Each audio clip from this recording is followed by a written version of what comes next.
তো ও তো একটা পাগল, শুভেন্দু একটা পাগল, ও একটা কিছু পেলে হিন্দু হলেই হলো। আসলে শুভেন্দু জানে না চিন্ময় দাস যার মুক্তির জন্যে আন্দোলন করতে যাচ্ছে, শুভেন্দু যদি জানে ও পালিয়ে যাবে। অলরেডি ওর যা তথ্য এসছে, যে ইসকনের মুখপাত্র ছিল সেই ইসকন প্রেস কনফারেন্স করে জানাচ্ছে ওর কর্মকাণ্ডের কোনো দায়িত্ব আমরা নেব না, এবং সে জেরার মুখে স্বীকার করেছে সে প্রতিদিন রাত্রে তার মহিলা সদস্যদের রাত্রে দেখে সে শোষণ করতো। আমি এর থেকে আর বেশি কিছু বলতে পারছি না।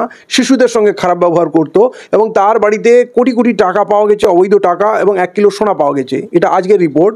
তো ও তো একটা পাগল, শুভেন্দু একটা পাগল, ও একটা কিছু পেলে হিন্দু হলেই হলো।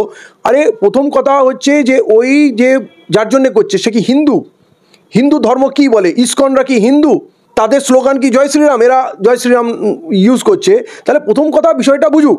যেভাবে শুভেন্দু আন্দোলনে নেমে গেছে সেইভাবে আমাদের প্রধানমন্ত্রীও বিবৃতি দিয়ে দিল বাংলাদেশে হিন্দুদের উপর অন্যায় হচ্ছে, ওকে গ্রেপ্তার করেছে, প্রতিক্রিয়া দিল। মানে অশিক্ষিত লোক হলে এইটা সমস্যা হয়। এরা সব জায়গায় হিন্দু মুসলমান করছে। সেই লোকটা না হিন্দু, না ভালো মানুষ, না সমাজসেবী, তার সংগঠন তাকে বহিষ্কার করেছে এবং বিবৃতি দিয়ে জানিয়ে যাচ্ছে ওর কর্মকাণ্ডের দায় আমরা নেব না। তাহলে এটা মূর্খার মতো কাজ হচ্ছে। বাংলাদেশের বিষয় প্রথম কথা, ওইটা একটা বিদেশের ব্যাপার।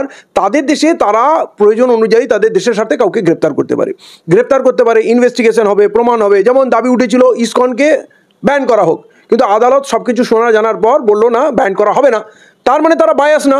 এবারে এই ভদ্রলোক বা এই ছোট লোকটি যে নারী শোষণের অভিযোগে অভিযুক্ত এবং তার বিরুদ্ধে তার সংগঠন কথা বলছে, তার দায়িত্ব নিচ্ছে না, তাহলে পুরো ঘটনা না জেনে খালি হিন্দু হিন্দু করে উত্তেজনা ছড়ানো। বাংলাদেশে মানুষকে, বাংলাদেশের হিন্দুদের, এদের কিছু এজেন্ট আছে, এরা প্ররোচনা দিয়ে চাচ্ছে বাংলাদেশে উত্তেজনা হোক, আর সেইটা আমরা পশ্চিমবাংলা তথা ভারতবর্ষে আমরা কাজে লাগাবো। যে ওখানে হিন্দুদের খুব অত্যাচার হচ্ছে, তার মানে কি এখানে মুসলমানদের অত্যাচার করতে হবে বা এখানে হিন্দুদের ঐক্যবদ্ধ হতে হবে? আরে এই দেশের হিন্দুদের তোমরা ন্যায় বিচার দাও না। আমার মণিপুরের বোনেদের, আমার মণিপুরের শিশুদের জীবন সুরক্ষিত না, তাদের হত্যা করা হচ্ছে, তাদের মন্দির গির্জা ভাঙচুর হচ্ছে। এই এতদিনে যে দাঙ্গা হচ্ছে মণিপুরে, একদিকে হিন্দু আদিবাসী আর একদিকে খ্রিস্টান আদিবাসী, এই তো এদের সত্তা তো এরা ভারতীয়। তাহলে এই 1 বছরের উপরে হত্যালীলা চলছে, সেখানে বিজেপির নরেন্দ্র মোদীর কোনো আগ্রহ নেই। আমার আসামের আমার বোনেরা, আমার ভাইরা নির্যাতিত, এনআরসির নামে তাদের জীবন তছনছ হয়েছে, লক্ষ লক্ষ মানুষের আধার কার্ড ধ্বংস হয়েছে, তাদের কাজ কর্ম জীবিকা ধ্বংস হয়ে গেছে। মানে কষ্ট বলে বোঝানো যাবে না, যার উপরে হচ্ছে তারাই বুঝবে। ত্রিপুরায় আমার বাঙালি ভাই বোনদের উপরে অত্যাচার হচ্ছে, আমার উত্তরপ্রদেশে আমার দলিত ভাই বোনেদের অত্যাচার হচ্ছে, আদিবাসীদের জমি জঙ্গল কেড়ে নেওয়া হচ্ছে, তাদের হত্যা করা হচ্ছে। এরা হিন্দু না? এরা ভারতীয় না?